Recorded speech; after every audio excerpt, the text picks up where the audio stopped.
Hey guys, hi, how are you? I hope you must be fine. तो आज Sunday है, पर फिर भी तुम्हारा प्यार मुझे मिलता रहता है, तो मुझे एनकरेजमेंट मिलती है कि मुझे एक और वीडियो बनाना चाहिए। तो आज का जो ये मेरा वीडियो है वो होने वाला है ध आर्टिकल पर। अब जिनको आर्टिकल मतलब नहीं पता है, आर्टिकल मीन्स कि ए एन और ध, ये जो यहाँ पे भी तुम्हें तीन वर्ड्स दिख रहे हैं ना, ए एन ध, वही होते हैं, हमारे आर्टिकल के अंदर आते हैं।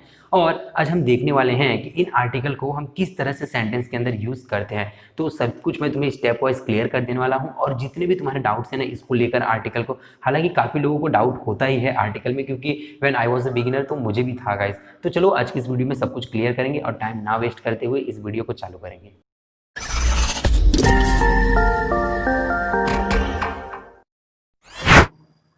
तो अब हम देखेंगे कि ए एन और ध होता क्या है। तो यहाँ पे मैं इसके बारे में तुम्हें लंबा सा डिस्क्रिप्शन देके नहीं समझाने वाला, क्योंकि मैं बिलीव करता हूँ ना कि भाई एग्जाम्पल बहुत ज़्यादा स्ट्रांग होता है। करेक्ट, मैं एग्जाम्पल दूंगा ना यहाँ पे और सीन भी क्रिएट करूँगा, वो बहुत ही ज़्यादा स्ट्रांग होता है कोई भी एक लैंग्वेज समझने के लिए। करेक्ट, कोई भी, इंग्लिश ही नहीं, कोई भी लैंग्वेज, बट यहाँ पे तो हम हाल ही में इंग्लिश सीख रहे हैं। अब देखो, पहला एग्जाम्पल हमारा क्या है, सेंड फॉर अ डॉक्टर। क्या है? Send for a doctor. अब अगर मैं इस वाले एग्जाम्पल के लिए एक सिनेरियो सेट करूँ तो वहाँ पे क्या बनता है, ये पहली बात तो ये एग्जाम्पल में बोल रहा है कि करेक्ट डॉक्टर के पास भेजो। क्या बोला है एग्जाम्पल का मतलब क्या है हिंदी में? डॉक्टर के पास भेजो। अब यहाँ पे अगर मैं एक सिनेरियो सेट करूँ तो मान लो कि मेरे बाजू में एक नेबर रहते हैं और उनके जो पेरेंट्स हैं ना वो बाहर कहीं गए हुए हैं, बट अपने जो उनका जो बेबी है उनको घर पे छोड़ गए, और उनके बेबी जो उनके बच्चे जो हैं वो बाहर खेल रहे थे, बट अचानक में गिर गए और बहुत ज़्यादा ही गहरी चोट आ गई। तो उस केस में हम लोग इतना हड़बड़ा जाएंगे और क्या बोलेंगे? सेंड फॉर अ डॉक्टर, मतलब इसे डॉक्टर के पास भेजो। क्या हम लोग ने बोला? इसे डॉक्टर के पास भेजो। क्या बोला? सेंड फॉर अ डॉक्टर, यहाँ पे बोला। करेक्ट। अब चलो इस दूसरे वाले एग्जाम्पल को देखो, give me a book to read. Give me a book to read, तो ये वाला जो सेंटेंस है उसके लिए मैं सिनेरियो बनाता हूँ। मान लो कि मेरा संडे है और मेरा भाई बुक सेल के पास बैठा है और मैं भी बैठा हूँ और मुझे क्या कुछ पढ़ने की इच्छा हो रही है। करेक्ट, तो मैंने मेरे भाई से क्या बोला, भाई वहाँ पे नज़दीक है तो give me a book to read. मैंने मेरे भाई को बोला कि मुझे एक बुक दे पढ़ने के लिए। Correct, give me a book to read. Correct, give me a book to read, तो मेरे भाई ने मुझे एक बुक दिया। तो यहाँ पे अगर तुम देखो तो इन दोनों सेंटेंस के अंदर अ हमें क्या सेंस दे रहा है? अ हमें सेंस देता है कोई भी एक। Correct, any one. करेक्ट, किसका सेंस दे रहा है? एनी वन, यानी किसी एक की बात करता है, बट कोई भी। करेक्ट, कोई भी एक। फॉर एग्जाम्पल अगर मैंने यहाँ बोला सेंड फॉर अ डॉक्टर, तो मैं इतना यहाँ पे घबरा गया हूँ ना, उस बच्चे को चोट लगी तो मैं इतना घबरा गया हूँ, मुझे आइडिया नहीं आ रहा है कि कौन से डॉक्टर के पास भेजना है। तो मैंने उस केस में क्या बोला, किसी भी डॉक्टर के पास इसे भेज दो। सेंड फॉर अ डॉक्टर, यानी कि डॉक्टर के पास भेजो इसे जल्दी, बस कौन से डॉक्टर के पास ये नहीं मैटर करता है, बस इसे भेजो, इसे जल्दी, इसे ठीक होना है। अब वैसे ही अगर सेकंड एग्जाम्पल में देखो, जब मैंने बुक मांगा तो मैं यहाँ पे इसके लिए इतना वो नहीं था, मतलब मुझे ये नहीं पता था कौन सी बुक चाहिए। बस मैंने उसे इतना बोला कि यार कोई भी एक बुक दे, मुझे पढ़ने का है, कंटाल मार रहा है। करेक्ट, मैं बोर्ड हूँ, संडे भाई, कुछ काम नहीं है, तो मैं क्या एकदम बोर्डम सी फीलिंग हो रही है। तो मैंने मेरे भाई को क्या बोला, भाई कोई भी बुक दे। Correct, give me a book to read. तो यहाँ पे तुम देख रहे हो तो अ का हमारा सेंस क्या निकल के आता है? एनी वन, कोई भी एक। तो अ जो हमारा हो जाता है ना, एनी है ना, एनी, इसीलिए अ हमारा क्या होता है? Indefinite article. ए और एन, आई मीन बस इतना ही फर्क है, तुम्हें एन तब यूज करना है जब तुम्हारा वर्ड वावेल से शुरू हो। I mean A E I U O U से जब तुम्हारा वर्ड शुरू हो तो वहां पे एन लगाते हैं, और अगर वर्ड कोई भी कॉन्स्टेंट से शुरू हो रहा है, कॉन्सोनेंट सॉरी, उससे शुरू हो रहा है ना, तो तुम्हें यूज करना है ए का यूज। बस इतना ही फर्क है, बाकी दोनों का सेंस एक ही है, एनी वन का ही सेंस होता है। तो ए एन हमारा हो जाता है एक इनडेफिनेट आर्टिकल और इनडेफिनेट एडजेक्टिव। क्या हो जाता है? इनडेफिनेट आर्टिकल भी, आर्टिकल तो है ही, बट आर्टिकल कैसा है? इनडिफाइनेट, यानी कि फिक्स नहीं है, मतलब जिसके बारे में तुम बात करें वो फिक्स नहीं है। Correct, any one, correct, any की बात होती है। और वैसे ही हमारा हो जाता है इनडेफिनेट एडजेक्टिव। क्या हो जाता है? इनडेफिनेट एडजेक्टिव भी ये हमारा होता है। तो अब इसी एग्जाम्पल से रिलेटेड हम देखेंगे कि ध का सेंस क्या निकल के आता है एक सेंटेंस के अंदर। तो देखो यहाँ पे जो पहला वाला सेंटेंस है, सेंड फॉर अ डॉक्टर। अब मान लो कि जो मैंने सीनरी वहाँ पे जो सेट किया था उसकी मम्मी आ गई। करेक्ट, जिनकी मम्मी बाहर गई थी वो बच्चे की मम्मी आई और घर पे देखी कि उनका बच्चा नहीं है, तो वो आगे मतलब ऑब्वियस बात है कि वो आगे मुझसे पूछेगी, भाई करेक्ट हम नेबर है तो आगे पूछेगी कि मेरा बच्चा क्या गया। तो मैं क्या बोलूँगा? I sent for the doctor. मैं क्या बोलूँगा? उनको पूरी स्टोरी पहले तो एक्सप्लेन करूँगा क्या क्या हुआ। उसका बच्चा खेल रहा था और भाई गिर गया, तो मैंने उसे डॉक्टर के पास भेजा। तो मैं उसे क्या बोलूँगा? I sent for the doctor. Correct, मैं यहाँ पे क्या बोलूँगा? I sent for the doctor.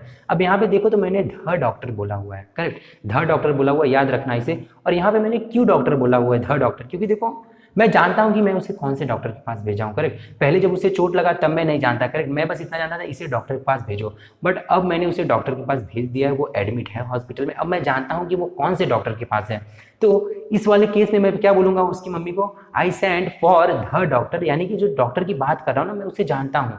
तो ये जो हमारा ध है ना वो क्या हो जाता है, डेफिनेट आर्टिकल। क्या हो जाता है, डेफिनेट आर्टिकल, यानी कि मैं जिसके बारे में बात कर रहा हूँ उसको मैं जानता हूँ, वो एकदम हमारे लिए क्या है, मेरे लिए पूरा नून है, करेक्ट। मैं उसे जानता हूँ हाँ कि मैं इस डॉक्टर के पास इसे भेजा। अब चलो सेकंड वाला एग्जाम्पल जो हमारा था उससे ये रिलेट हम करेंगे वापस से ध में। अब देखो उसका एग्जाम्पल ये है, is this the book you wanted. तो ये वाला जो हमारा सेंटेंस है वो ऊपर वाले सेकंड वाले सेंटेंस से ही मतलब रिलेशन में है, करेक्ट, उसी रिलेशन में है। अब कैसे, चलो मैं वो तुम्हें बताता हूँ। देखो पहले वाले सेकंड वाले सेंटेंस में जो कि मैंने तुम्हें ए के फॉर्म में दिया, उसके अंदर मैंने तुम्हें क्या बताया, मैंने मेरे भाई से क्या बोला, give me a book to read, correct. अब मुझसे उसने मुझे बुक तो दे दिया, करेक्ट, उसने मुझे एक बुक दी, अब मैंने उसे खोला, मैं उसे पढ़ रहा हूँ, रीड कर रहा हूँ उस बुक को। और अब मेरा भाई वहां से बैठे बैठे क्या बोल रहा है कि is this the book you wanted, क्या वो यही बुक है जो तुम्हें चाहिए थी, correct. Is this the book you wanted, यानी कि अब उसने बुक मुझे दे दी मेरे हाथ में। अब वो तो जानता है कि उसने मुझे कौन सी बुक दी, करेक्ट, वो जानता ही है ना भाई कि उसने मुझे कौन सी बुक उठा के दी, उसने चेक करी होगी और मुझे दी। तो मुझसे पूछ रहा है क्या वो यही बुक है। देखो यहाँ पे द बुक की उसने बात की, कैसे, मैंने तो मांगी गिव मी अ बुक, मैंने तो अ बुक मांगी थी क्योंकि मुझे कोई भी एक बुक चाहिए थी। बट अब वो जो मुझे पूछ रहा है वो तो जानता है कि कौन सी बुक की वो बात कर रहा है, करेक्ट। तो यहाँ पे इसीलिए उसने क्या यूज किया, ध यूज किया, इसीलिए हम ध को बोलते हैं डेफिनेट आर्टिकल। क्या बोलते हैं, डेफिनेट आर्टिकल। और ये तो एडजेक्टिव है। देखो सबसे पहली बात ना, ये ए एंड ध हमारा एडजेक्टिव हो जाता है, और ये ध हमारा कौन सा एडजेक्टिव होता है, एडजेक्टिव होता है बस, demonstrative adjective, correct. Is this the book, क्या वो यही बुक है। द बुक कैसे, मैंने बोला टॉल बॉय, और अगर मैं बोलूँ तो टॉल बॉय, और हमें हैंडसम बॉय हूँ तो कैसा बॉय, हैंडसम बॉय। और क्या, ध बुक, यानी कि वही बुक, यही बुक चाहिए तुम्हें। इज दिस ध बुक, तुम्हारा ध क्या हो जाती है, डेफिनेट आर्टिकल। याद रख लो भैया, डेफिनेट आर्टिकल, गलती नहीं करना, करेक्ट।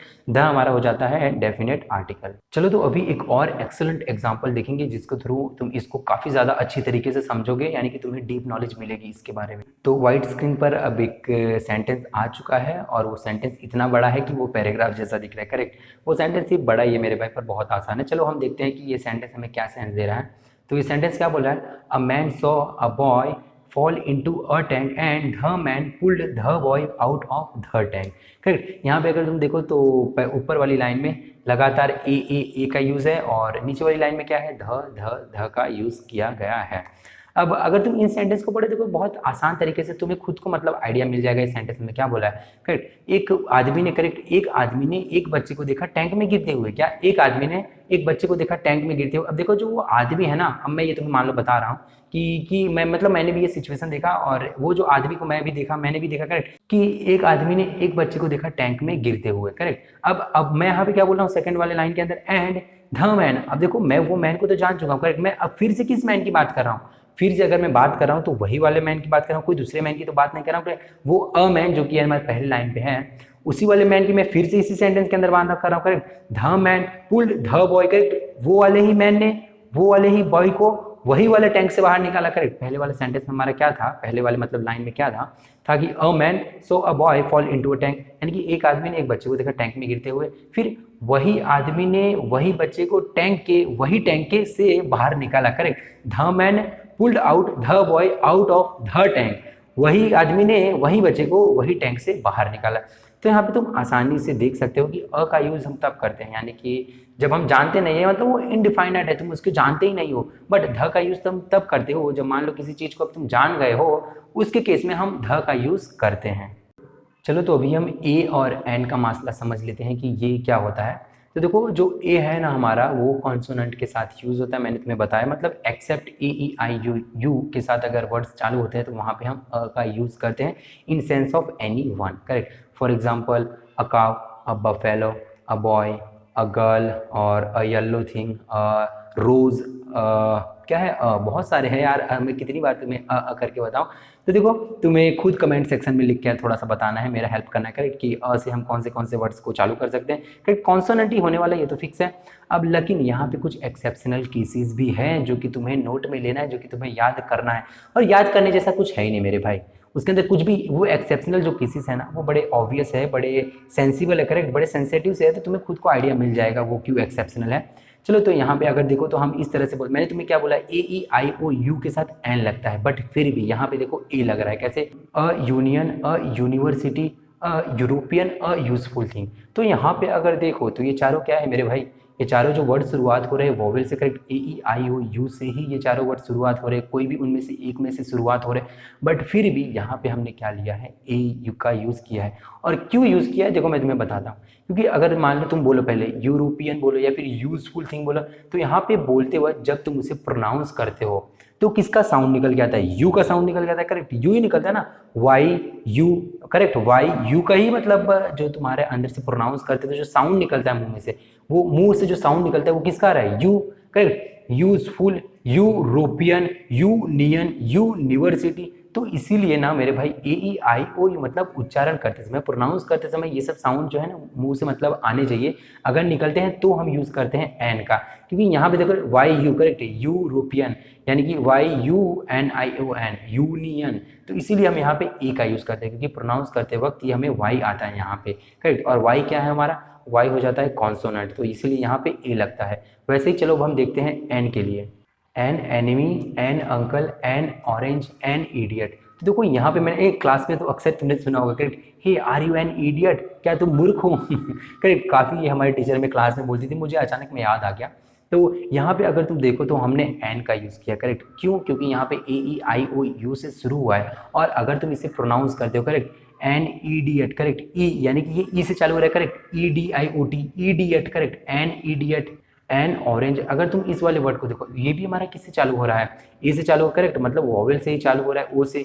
बट यहाँ पे प्रोनाउंस करते वक्त भी ये वॉवेल से ही आएगा। देखो orange, A you are A N G आएगा, लगभग इसका इस तरह से स्पेलिंग होगा। अगर प्रोनाउंसिएशन के हम टर्म में देखें तो a you are a orange, correct, orange. तो यहाँ पे ए हमारे जब प्रोनाउंस कर रहे हैं तो किससे आ रहा है, ए किस में आता है, वॉवेल में ही आता है, करेक्ट। अगर तुम यहाँ पे एनिमी की बात करो, correct, enemy, E N E M Y वाई आता है, एम वाई आएगा, लगभग इस तरह से कुछ हमारा प्रोनाउंसिएशन के टर्म में इसका स्पेलिंग होगा, एनिमी, एनिमी।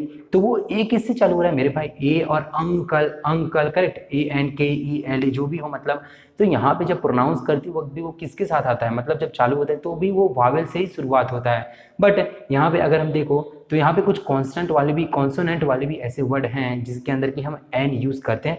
और क्यों यूज़ करते हैं ये तो तुम जानते ही होगे, सीधी बात है, क्योंकि मे बी उसका प्रोनाउंसिएशन जो वो होगा वो किससे, उसका प्रोनाउंसिएशन का शुरुआत होगी A E I O U से। फॉर एग्जाम्पल अगर मैं बोलता हूँ कि give me an hour to make this video, तो देखो यहाँ पे मैंने नहीं मेरे भाई 1 घंटा नहीं लूँगा, टेंशन मत लो, ये कुछ 10-15 मिनट का ही वीडियो होने वाला है। तो अगर इस वाले सेंटेंस के अंदर देखो तो मैं क्या बोल रहा हूँ, give me an hour, correct. यहाँ पे जो एच है वो हमारा कॉन्सोनेंट हो जाता है, फिर भी वहाँ पे हमने एन लगाया हुआ है, करेक्ट। एन जबकि यूज़ होता है सिर्फ वावेल वालों के साथ ही, पर क्यों यहाँ पे यूज़ किया देखो मैं तुम्हें बता रहा हूँ। मैं क्या बोल रहा हूँ, give me an hour, correct, hour. तो यहाँ पे देखो अगर मैं प्रोनाउंस करता हूँ ना, इसको प्रोनाउंसिएशन किस तरह से है, एन आर। तो यहाँ पे आर किस तरह से चालू होता है, डबल ए आर करके आएगा, करेक्ट। उस पर स्पेलिंग क्या हो जाएगी, आर की डबल ए आर।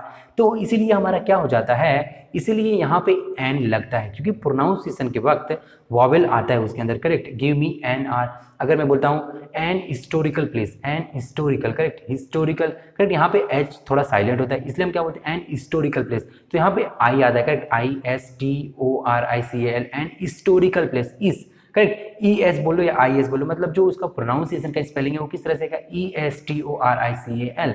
तो एन हिस्टोरिकल। तो यहाँ पे जब हम प्रोनाउंस करते हैं यहाँ पे ई एस आता है साउंड, करेक्ट, ई एस का साउंड आता है, हिस्टोरिकल। इसीलिए हमने क्या यूज़ किया है, एन को यूज़ किया है। वैसे ही अगर तुम इसको देखो, an honest, correct, an honest man, ऑ, करेक्ट। यहाँ पे क्या रहा है, ऑनेस्ट। तो यहाँ पे अगर हम प्रोनाउंसिएशन का स्पेलिंग किस तरह से होगा, ओ एन एस टी से आ रहा है, करेक्ट, ऑनेस्ट, ऑनेस्ट। तो इसीलिए हमारा ओ है यहाँ पे, और ओ क्या होता है, वावेल होता है, इसलिए हम क्या लगाते हैं, ए एन लगाते हैं यहाँ पे। तो ये कुछ एक्सेप्शनल है, हालांकि ये जो एक्सेप्शनल है ना वो काफ़ी ज़्यादा ऑब्वियस है, तो उसमें घबराने वाली बात नहीं है। और अभी मैं तुम्हें स्क्रीन पर कुछ सेंटेंसेस दे देता हूँ एन और ध के, और उसके तुम स्क्रीनशॉट ले लेना, क्योंकि वो काफ़ी ज़्यादा बेनिफिशियल होने वाला है। और मैं आशा करता हूँ कि ये वीडियो तुम्हें अच्छा लगा होगा, और अगर तुम्हें अच्छा लगा तो प्लीज़ दूसरों को भी शेयर करें, और अगर चैनल पे नए हो तो चैनल को सब्सक्राइब करके बेल बटन को भी क्लिक कर देना, जिससे क्या होगा, मेरे आने वाले जो भी वीडियोज़ हैं उसके सारे नोटिफिकेशन सबसे पहले तुम्हें मिल जाएंगे।